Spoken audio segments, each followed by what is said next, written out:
will operate it from your end. Is that right? Yeah, that's all going well. That will work. Fab, right.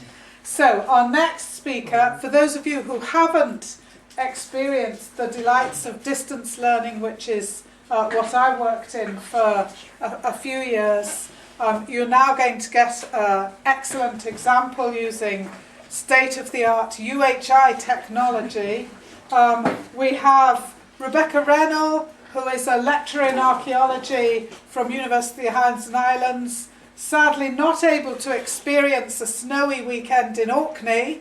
I don't know what the weather's like with you, but Rebecca's speaking to us. Are you in Barra or are you in Stornoway at the moment?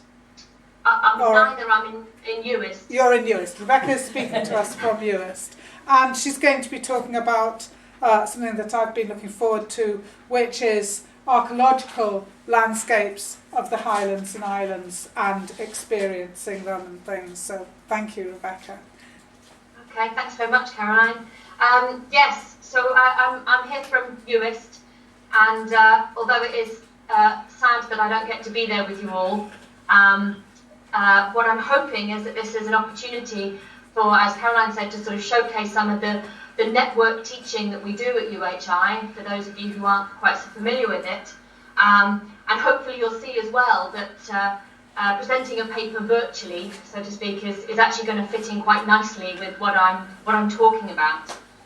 So thank you very much to the organisers, firstly for letting me give a paper in this session, but also for helping set up this VC. I'm keeping my fingers crossed that it all works, because the whole thing's going to be fall a bit flat on its face if the technology doesn't hold up. But so first things first, let me see if I can connect my presentation.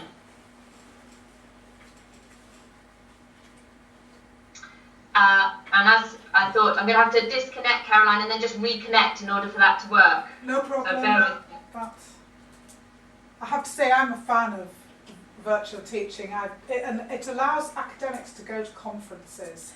I've taught from hotel rooms around the world, and as long as you check that their broadband signal, or in the old days doing it over a telephone line or whatever, is going to, I presume that Rebecca can just come in again actually, as I don't ever use the UHI technology, but anyway. So yeah, I mean normally it's great. If necessary, I will go and get. She should be able to dial back in. She should be able to do it all herself. I just assumed that because there haven't been shown any buttons to press. I say hesitantly. Having had varied experiences of video conferencing. I used a very different system when I worked for Aberdeen. I did well, in the original days we did video conferencing, which meant I had to, so in fact I used to teach from here, but it was about 10 systems ago. But then we did web conferencing, so it was very different. Yeah, there we go. Hello. Hello. Hopefully I'm back. Perfect. So, Caroline, could you just confirm whether you can actually all hear me and whether you can see this presentation? Can everybody hear? Yes. Yes, we can hear and we can see the presentation. Thank you.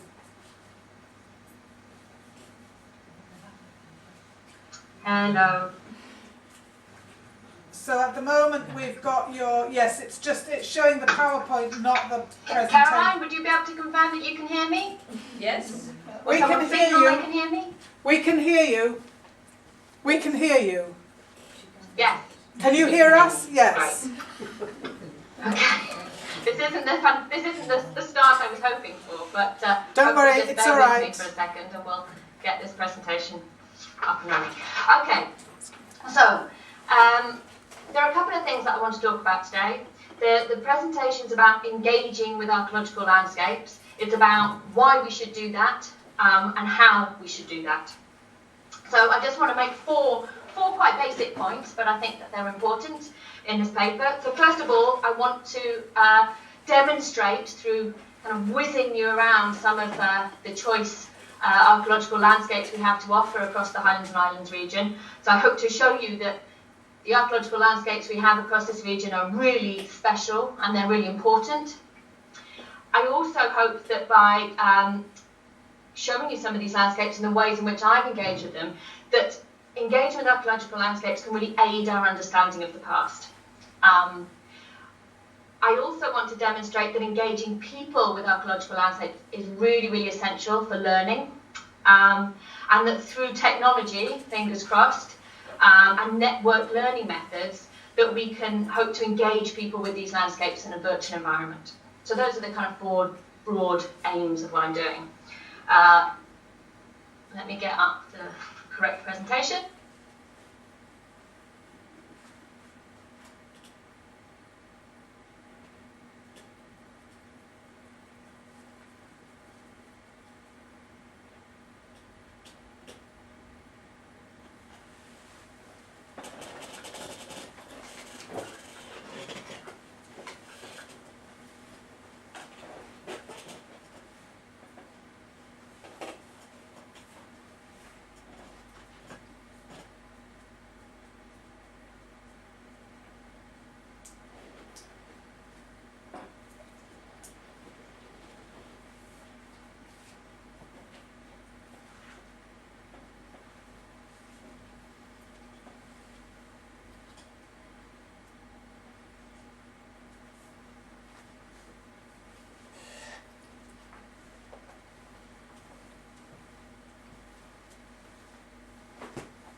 If it's a problem, Caroline, she could always email it through maybe and we could just upload it. Here it is.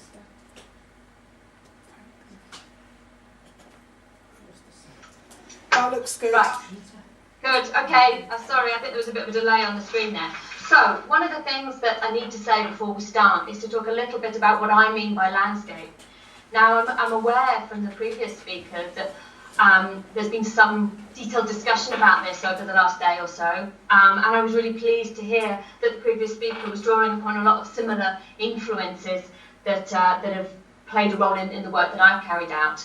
But to give, just to sort of situate us in the world of landscape as I understand it, from an archaeological perspective, what I'm talking about is landscapes that are very active, subjective spaces.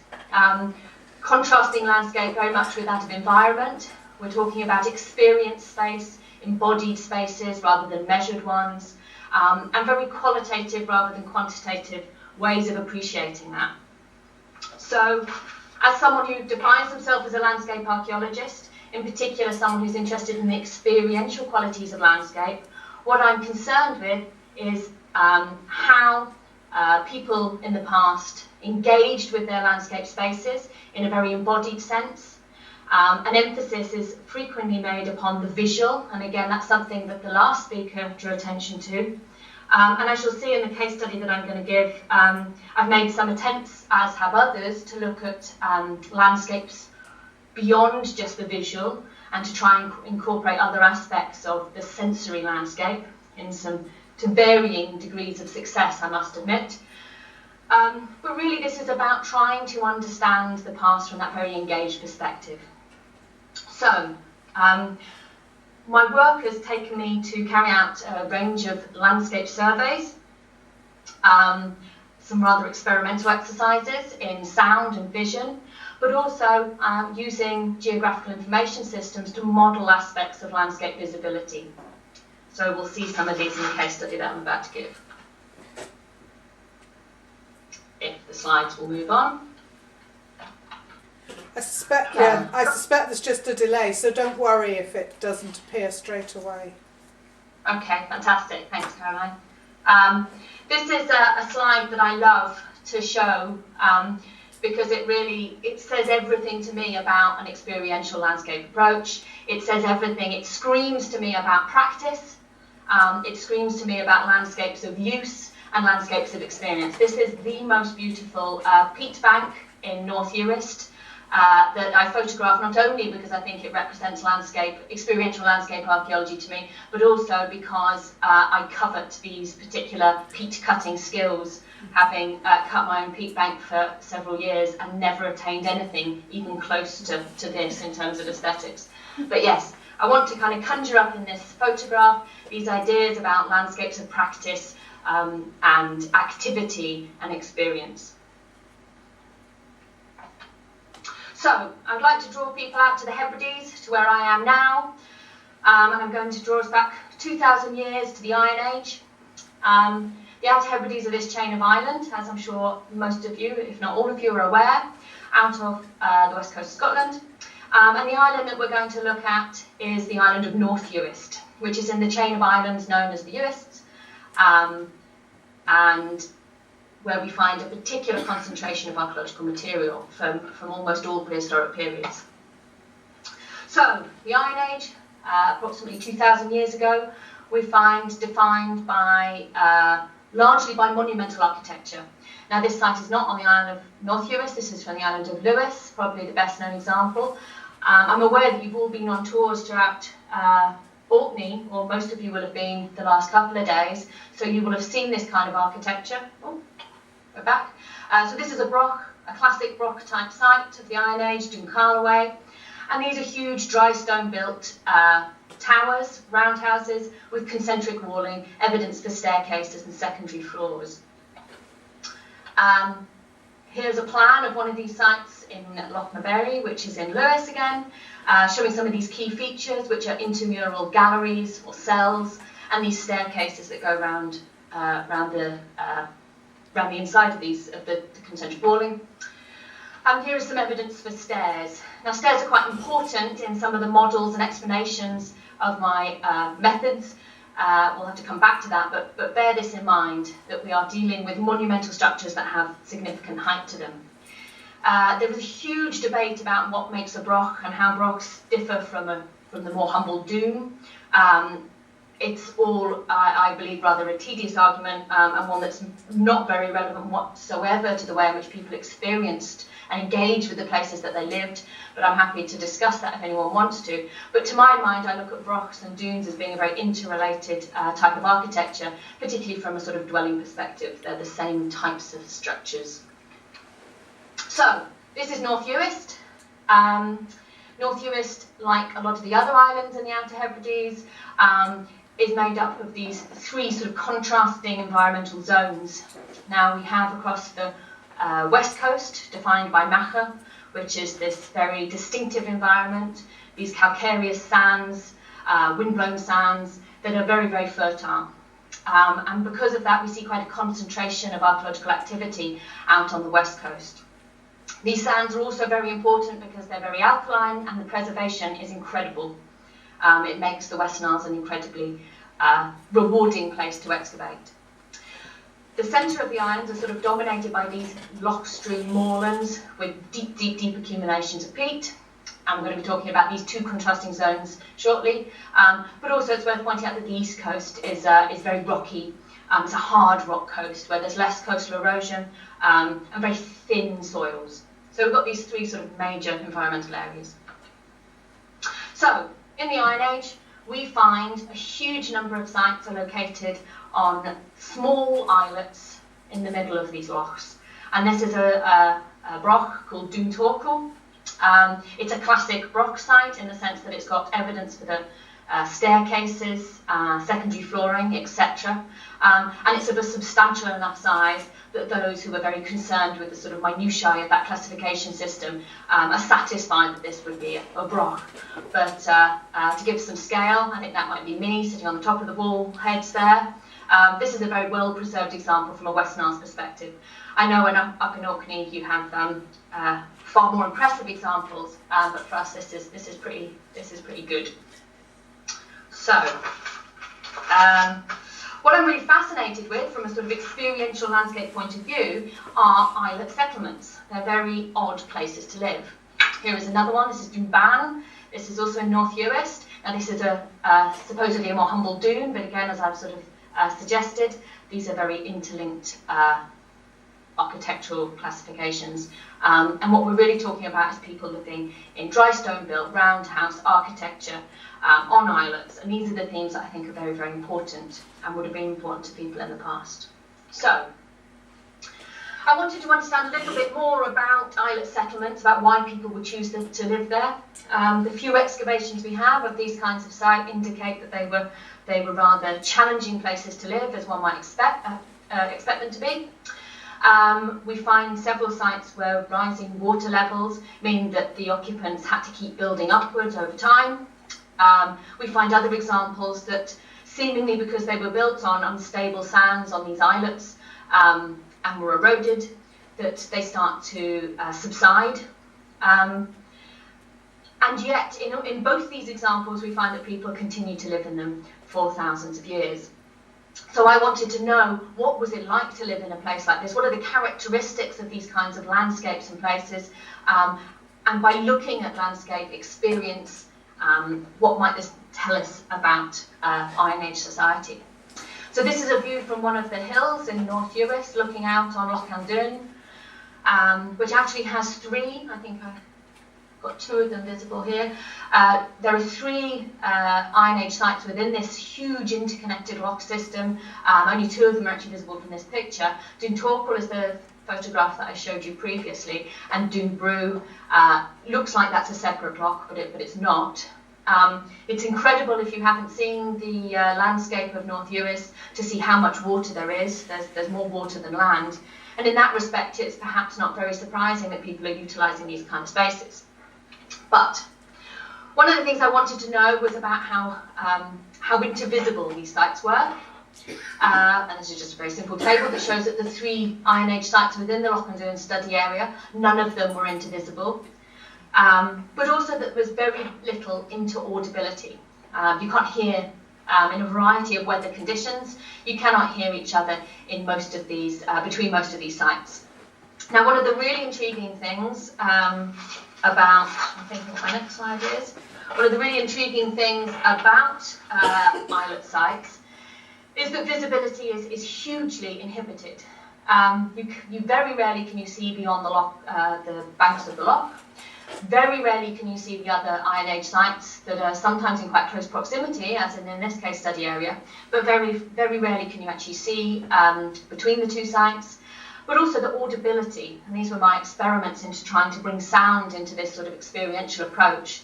And what I did was I gridded up the surrounding landscape and had a series of tests where groups of people shouted across the landscape, and we tried to monitor when and where we couldn't hear people. Now, what's particularly fascinating is that within many of these loch environments, you can hear yourself very clearly, and your voice seems to bounce off the banks of the loch. But beyond that immediate locality, most people are totally silent. You can't hear anybody or see anybody beyond the immediate locality. And what that creates are very enclosed, I argue, and remote places. The natural kind of qualities of these places really reinforce those sensations, sorts of sensory experiences of enclosure and remoteness. And I'm wondering why people wanted to use those places given those qualities. Now, one of the things I tried to do to make my argument a bit more robust, sometimes it's quite difficult to convince people that marching around the landscape and documenting your own experiences, it's quite hard to convince people sometimes that that's a robust methodology, although I think it is. So I created a whole series of models that tell a very similar story. And this model here is showing how landscape visibility, not just the visibility from a site out to the landscape, but how visibility changes as one moves within it. So the areas of purple and mauve are areas where you can only see between 20 and 40% of the surrounding landscape. And this chimes very much with the experience that I had moving in these landscapes, in that you're often in totally concealed areas, and trying to navigate around these low-lying lochscapes is really difficult. And that's because most of the time your visibility is highly impeded. So, living on an islet, here are just some sort of summary of some of the qualities that I think that I would associate with these kind of places. As I've said, water levels are rising, buildings subside, perhaps they're seasonally occupied, there's indications of that. They're very exposed. They can be very inhospitable places. And this is the same view on a less nice day from Dún Torquil. And all these reasons stack up, make me wonder why people would want to live there. So, while a significant chunk of the Iron Age community are living there, on the Macha, which is always as beautiful as this, I can assure you. On the Macha, contemporary with these islet sites, we have Iron Age communities living in wheelhouses. Wheelhouses are incredibly interesting Iron Age structures. You don't have any in Orkney. There are examples in Shetland, although Caroline, correct me if I'm wrong, I'm not aware of any wheelhouses in Orkney. They are built around these radial piers, which make the buildings look like wheels. They tend to be semi-subterranean, they're built into sand. And what we find, perhaps more interestingly, is that in Lewis they are clustered on the Macha. Now, similar experiments with sound and vision tell me that these were places where it was much easier to communicate. These were places in the Iron Age where people leaving their houses would be able to see other people, perhaps working the fields. They'd be able to shout out to their neighbours. They might be able to hear their children playing nearby, and they'd be able to see and hear and tend to their animals. So a very, very different landscape experience to that their contemporaries were having in these islet locations.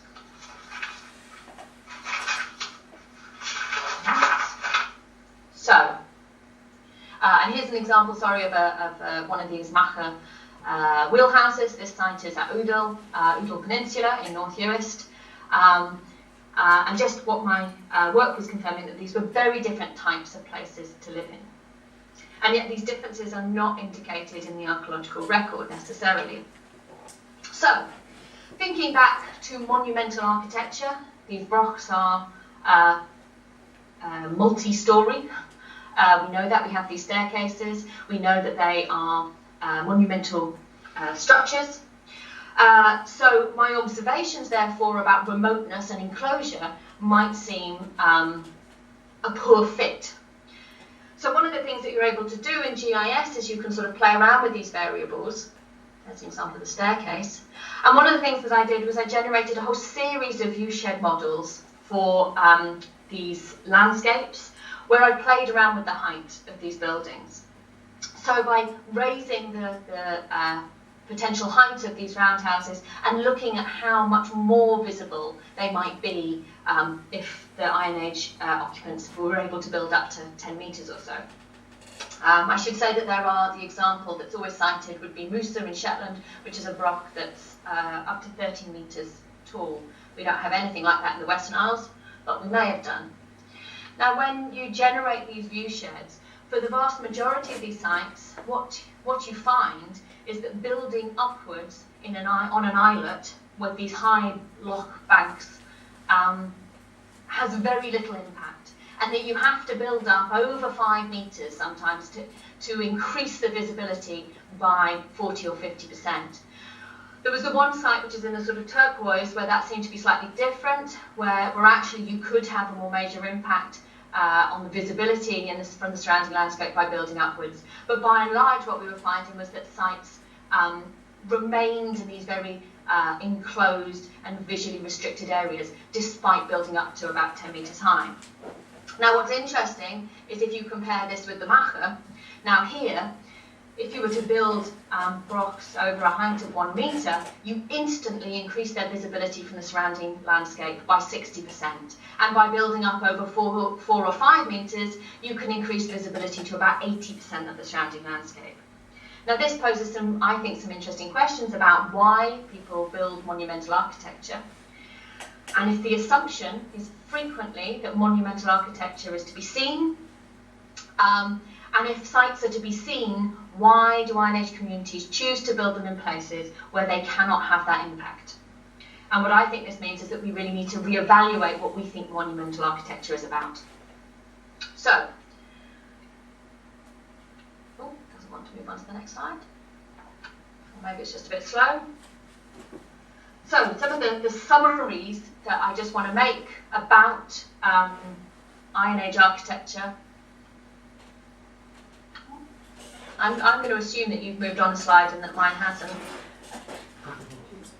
We haven't actually, we've still got, well, Dún Torquil we've got. Okay. Oh, I wonder why. What about monumental architecture? Okay, what about monumental? Okay, that's all right, I'll just say what I was going to say. So what we have in the Western Isles is we have these two very contrasting types of landscape. We have our islet sites that are enclosed. They have issues of particular environmental issues around rising water levels. They're quite private places. They're potentially places that have stronger links with pastoralism because of the kind of landscape they're in. They link with the Minch more closely, and they're associated with these seas and these lochans. Now out on the Mappa, we have our contemporary Iron Age communities. They're living in places that have other environmental concerns, but very different ones. They're concerned with wind and coastal erosion, where sea level rise is perhaps something that really impacts on people's regular sort of daily lives. They're much more public places where people can share their landscape experiences, and where perhaps agriculture and shore collection are much more important, and where the Atlantic rather than the Minch is the body of water that would define people's lives. So we've got these very contrasting types of site and landscape. So that's just really a summary of how an interest or a concern or an attention to landscape and landscape experience can throw new light and new ways of thinking about archaeological information. So that's the kind of research argument that I'm trying to present, that landscape experience is important in feeding into our broader narratives about the past. To finish off, what I want to show people is some work that was carried out that I had the pleasure of working with the UHI's Educational Development Unit, where we started to develop virtual field trips. Now, because I have this background in being really interested in landscape, I was overjoyed at this opportunity to be able to construct some field trips for our students across the network. The brief was to develop a way for students to engage with landscape. The idea being that they might be able to go on the traditional sort of field trip with their tutors, but that we could provide this to students across the network so that everyone could experience the variety of landscapes that we have on offer. In doing so, I think what we did was we provided an enhanced version of the field trip. So on our virtual field trips, you can visually engage with and experience these landscapes, but also it's almost like going on a field trip with a whole range of experts. So you're able to listen to audio and video content from experts from around the country, and we also incorporated a whole range of different materials, photographs, data, literature, historic photographs, etc., all put together into the virtual field trip. So I'm just going to load that up for you now.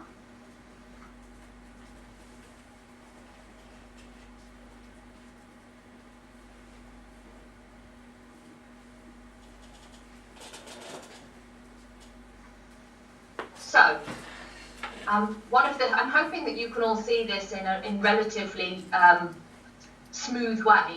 We've got that, that's lovely. Fantastic. When we first put these together, what we found out was that these virtual field trips sort of moved too quickly, and some of the early feedback we got from students was it made them feel a bit seasick, which was a tad unfortunate. But this here, this is actually a site that may well have been quite interesting to the previous speaker, in fact. This is a site called Hamor in South Uist. It's the site of a series of medieval chapels. The site here in front of us that we're just passing by is one of the oldest buildings on the site, possibly dating to the 9th century, a little monastic chapel. The site is also incorporates 13th century and 14th century parish churches. As we move round, I'm going to allow us to hopefully listen to Dr. Mary McLeod, who's going to talk a little bit about some of these sites for us, just to give you a taster of what the students themselves get to experience.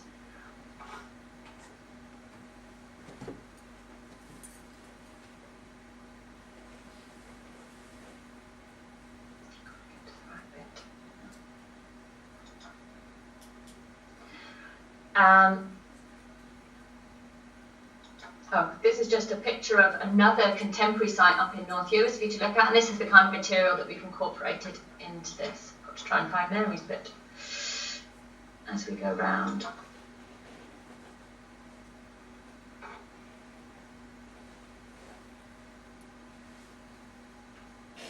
One thing I should say is that we never intended that these would be in place of actual field trips. And what I've hoped is that the students who've had the opportunity to engage in these virtual field trips will eventually come out to Uist and visit this particular site, because there was an interest in doing so. Right, here we go. See, this here is a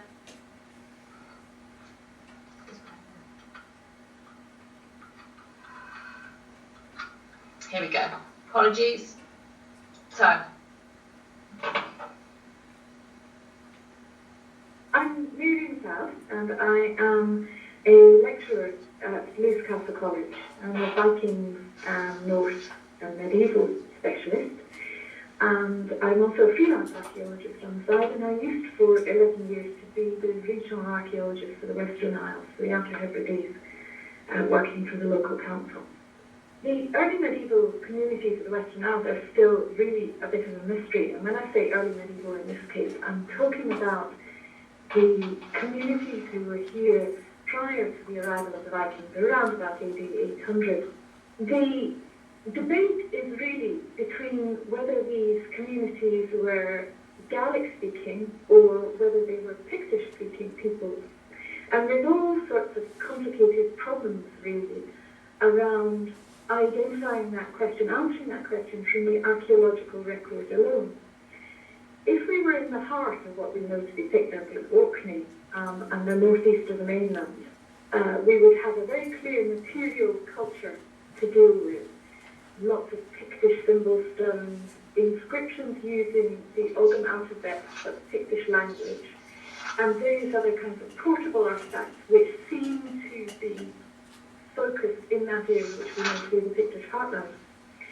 However, out here on the west coast, we have nothing like such a clear-cut archaeological record for this period. And, for example, we have only 2 Pictish symbol stones from the Western Isles, compared to the hundreds that they have on. Okay, so that's just a little snapshot of the kinds of audio material that we've been able to incorporate into these field trips. As I say, the idea is that you'd be able to go on a field trip with a whole load of experts, so to speak. So, one of the case studies that we put together for the virtual field trip was based on South Uist material, and that includes this site at Howmore, but also, oh no, that's Howmore as well. This site here, the Bornish Macha, looking at a whole series of sites that are preserved beneath these calcareous sands that I was explaining. And I was quite pleased that we were able to show what a beautiful, beautiful landscape this actually is. Again, all of these hotspots bring up information for us to look at, including things like, geophysics surveys, and also assessments for the students to, or sort of thinking points for the students to engage in. We've had interviews with people from SNH as well, and we'll let this one load up and maybe listen to a short section of this one. This is Joanne Ferguson from SNH. My name is Joanne Ferguson. I work for Scottish Natural Heritage as the Operations Manager for the Outer Hebrides. Well, Macha, the term Macha is used in 2 different contexts. The first Macha is a term used by local people to denote the sort of flat Macha plain. That's the area where they'd use for grazing their cattle or for cultivating their crops. From a conservation point of view, the other context, we use Macha to denote the whole ecosystem. So that comes from the sand dunes right through the Macha plain, includes the Macha lochs, and carries on right through to the Blackland. So it carries through the whole entire extent of sandflow, basically, from the beach right through until the edge of the moor almost. Macha is formed when windblown sand comes in off the beach. Now it's been crushed down from shells, and it's a combination of shell sand and sand that's come from glacial processes in the past. Here in the US, some of our sites are as high as 90% crushed shell sand, and that's quite unusual. So this sand comes in on the beach, and the wind blows it into sand dunes to start off with, and they form this protective feature against the coast and sea. It can be quite high in places. Some other parts of the Machar have nearly none. Now from there, the sand gets blown onto the Machar plain, and it forms sometimes feet deep of sand. This is the area that the crofters cultivate. Combined with the seaweed and the manure, it's actually very fertile, but it doesn't hold water very well. So in the dry spells, there's only certain types of crop that can survive this. So we have some really quite unusual strains of oats and barley here that do really well in these sort of extreme conditions. And the crofters, they keep their seed and they exchange them between each other. So you can't just go and buy US seed on the mainland, you've got to buy it on US. So that's John Ferguson from SNH, and here's just another view. So as you move through these virtual field trips, you go from place to place, and it's as if you're walking along the beach. So that's South US. We also carried out virtual field trips in Orkney. Now, I'm interested to see what people think of this, because I think you've all been out to visit these sites over the last few days. So this is our virtual field trip at Skara Brae. This was a particular challenge for the developers, in fact, working in island contexts. And I remember clearly at Skara Brae, this is a problem, that the sea is very difficult to stitch together these images.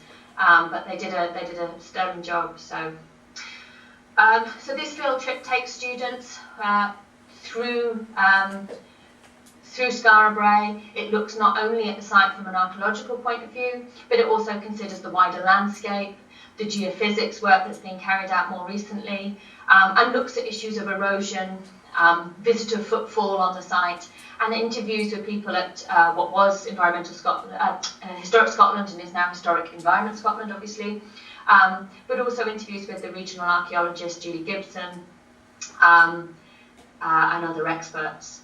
So again, giving people an opportunity who couldn't otherwise get to Orkney, like me today, an opportunity to engage with these kind of places and landscapes. We also carried out the final virtual field trip was at Kilmartin Glen, which made a really interesting comparison with the two sort of island regions. So, really I just want to leave it there, just to say that I hope that what this short paper has done, just in both the research case study that I've given and in this virtual field trip case studies, I haven't really got time to show you the Kilmartin Glen example, but to go back to the sort of original aims of this paper, I hope that just a whiz through some of these fantastic archaeological landscapes really does confirm for anyone who wasn't already a believer that the Highlands and Islands region really does boast some of the most exceptional archaeological landscapes in the world, I would argue, at least in Britain. But also that by thinking about landscape in these terms, about engaging with place, we really stand a much better chance of knitting together the archaeological evidence and gaining a good understanding of the past. But also this is a fantastic way of engaging people in place and in heritage, and that this offers us a really interesting tool for learning and network learning throughout the UHI. We are lucky actually to be able to have received funding at the UHI for another phase of virtual archaeology trips, which we're going to be embarking on soon, and that's going to be hopefully completed in November. So I'm going to take this down. I hope you've all had enough sunshine. This was probably taken at a similar time of year, so I hope that's what you've been experiencing the last few days. Thank you very much. Thanks.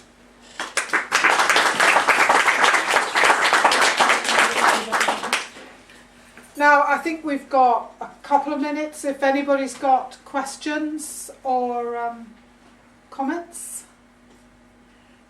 Do you want to just talk clearly, and if Rebecca can't hear you, I'll try and convey. Okay, I was just wondering where your virtual tours are going to be for the next phase. Where the next phase of... Right. Well, that hasn't been decided yet. I don't know. But we're going to have to put together a wish list of exciting places to go to. But we're not short of them in the Highlands and Islands, so yeah, we don't know yet. Other comments, questions? I was just wondering with I thought it was really interesting the work you did with the islet sites. Did you look at what happens on the land that isn't islets? Because it occurs to me that in that landscape, which is land and water so much, you might actually get similar conditions just on the edge of the loch and things. In terms of, do you mean, did I look at some of those sort of experiential qualities? Yes, into visibility and oral sound qualities and things. Yeah, yes, I did. So what I did is I mapped out the islets themselves, but also the surrounding landscape, a sort of 5 kilometre area around them, and investigated regular. It's quite difficult to get regular locations when you've got such an undulating and watery landscape, but what I found was that islets themselves were quite distinctive, in particular in terms of sound. Once you're on the other side of the water, you seem to be able to communicate outside that immediate landscape in a different way, but definitely those qualities once you're on an islet surrounded by water are seemingly quite unique from the work I did. That's very interesting, Anyone else? I have to say I was very surprised that was actually the case. Yeah, yes. Yeah, I would have thought it would be similar in the anywhere in the landscape, but obviously the quality of having water round you is affecting some things. Yeah, it seems to be about the water, yeah. Other questions?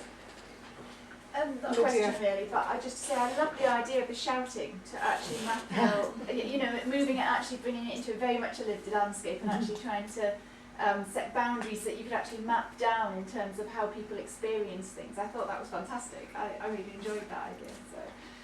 Oh, good, thanks. I tell you what, it was a lot of fun, but unfortunately it has got me a reputation for where I live for being completely bonkers. Because I've spent a long time running around, stopping at certain points and then shouting and then running again and then shouting. And yeah, I think I did look a little bit strange. But yeah, I think it is quite an interesting way to try and to think about boundaries in different ways. And sound is quite a useful way of sort of keying into that.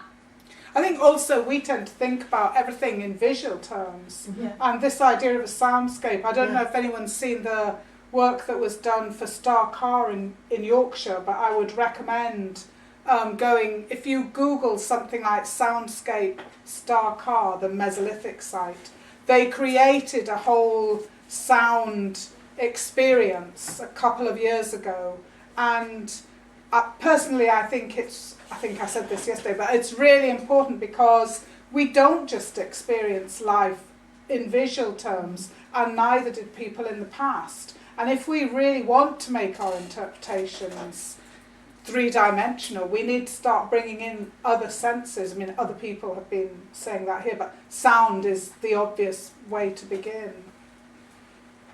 Okay, I think if everybody's happy, we're moving on to a cup of coffee, tea. I hope you can get a cup of coffee. You won't have the nice Danish pastries that we've had here, but in order to allow people to get a break before they go on to the next session, thank you very much. Thank you to the technology, and we hope to see you here in Orkney sometime. Thanks, Rebecca.